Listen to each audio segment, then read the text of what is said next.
Jeremiah gives us the reason why nations and empires fall. USA has been the greatest country in the world now for approximately 100 years, but it's on the way out. Rising up are China and India. Some here, if the Lord tarries, will live to see either China or India as the great empires of the world. But they won't last. Look at chapter 2. In chapter 2, the prophet tells us what happens to nations and leads to their decline. Chapter 2 and verse 8. To summarise what he's saying is this. Solzhenitsyn was once asked, how come Russia's had such a terrible time for 70 years?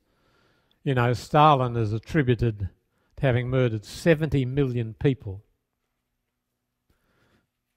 And no one can deny that the real people who suffered in World War II weren't the British. They weren't the Americans. They were the Russians. And they lost 30 million people. So Solzhenitsyn said, why? Because we forgot God. And Jeremiah says the same thing. Here in chapter 2, he's answering, how come Judah is in such trouble? Verse 8. Spiritual breakdown. The priests did not ask, where is the Lord? Those who deal with the law did not know me. The leaders rebelled against me. The prophets prophesied by Baal, a false god, following worthless idols. Look at verse 11, the second half. My people have exchanged their glory for worthless idols. Verse 13. My people have committed two sins. They've forsaken me, the spring of living water, and have dug their own cisterns, broken cisterns that cannot hold water. Then in verse 17, have you not brought this on yourselves by forsaking the Lord your God? Verse 19, your wickedness will punish you. Your backsliding will rebuke you. Consider then and realize how evil and bitter it is for you when you forsake the Lord your God. It leads to blindness. Look at verse 23. How can you say, I'm not defiled?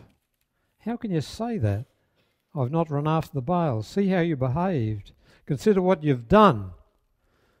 So the prophet is saying a nation decays and dies after spiritual breakdown, after wickedness becomes pandemic, and blindness.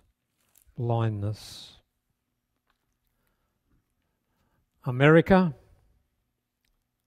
spends more money on pornography than on all the public sports.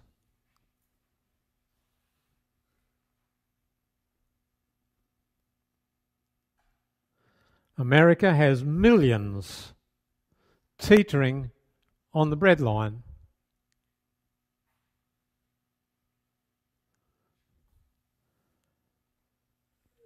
America's not alone. England is now so ravished by violence that respectable people don't like to go out at night. And when I was a boy, I used to wander around the suburbs in Sydney, including King's Cross, which is a very interesting place with all sorts of international people there and international shops. Oxford Street, Taylor Square. I could wander all around Sydney. I couldn't do it now. Very dangerous.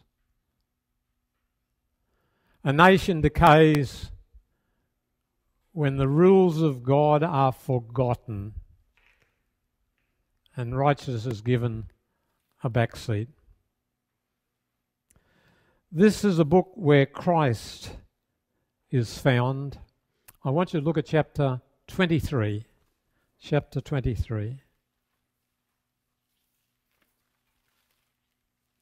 Christ is mirrored in Jeremiah, man of sorrows who predicts the downfall of Jerusalem and weeps over the city. But the prophet also gives a specific prediction. Look at chapter 23, beginning at verse 5.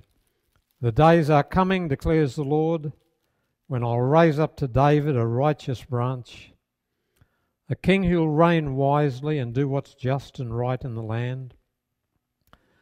In his days Judah will be saved and Israel will live in safety.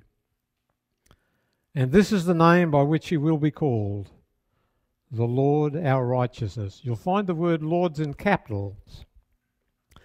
They always do that in Bibles, where the original Hebrew word is the tetragrammaton, Yahweh, Yahweh, Jehovah. This book, which is so sad, is yet permeated by hope. There are whole chapters where hope is the theme, chapters 30 to 33.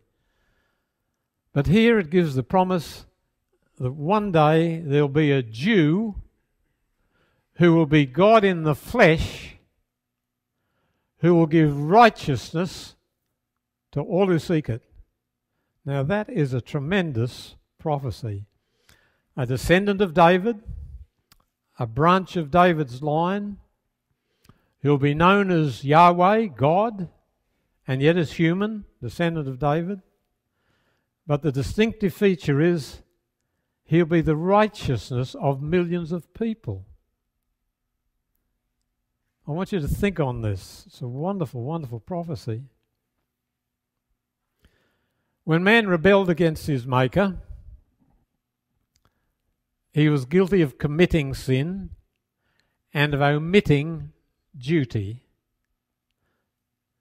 The things that are wrong with us fall into one of those two categories, always as a rule both. We do wrong things and we fail to do right things. So we certainly don't have any righteousness of our own to boast about. Both the Old and New Testament say, "Cursed is the one who does not continue in all the things written in the law to do them." Boy, that is a mouthful. Cursed is everyone who continueth. That's perpetual. To do everything. That's universal. And it's practical to do them. Well, we all come under that curse, even when we're Christians. As Romans 7 tells us, we still have an old nature that fights us. Things that we would, we do not. Things we would not, those we do. Does not mean that we're committing outward terrible sins. It just means we never fully achieve the goals of the spiritual life. We're not as prayerful. We're not as loving. We're not as kind. We're not as grateful. We fall short in everything. That's why we have to pray the Lord's Prayer. Forgive us our trespasses. Thus, James can write in chapter 3 and verse 2, "In many things we all offend." Now, I wish he'd just said, occasionally some of us slip. But he says, in many things we all offend.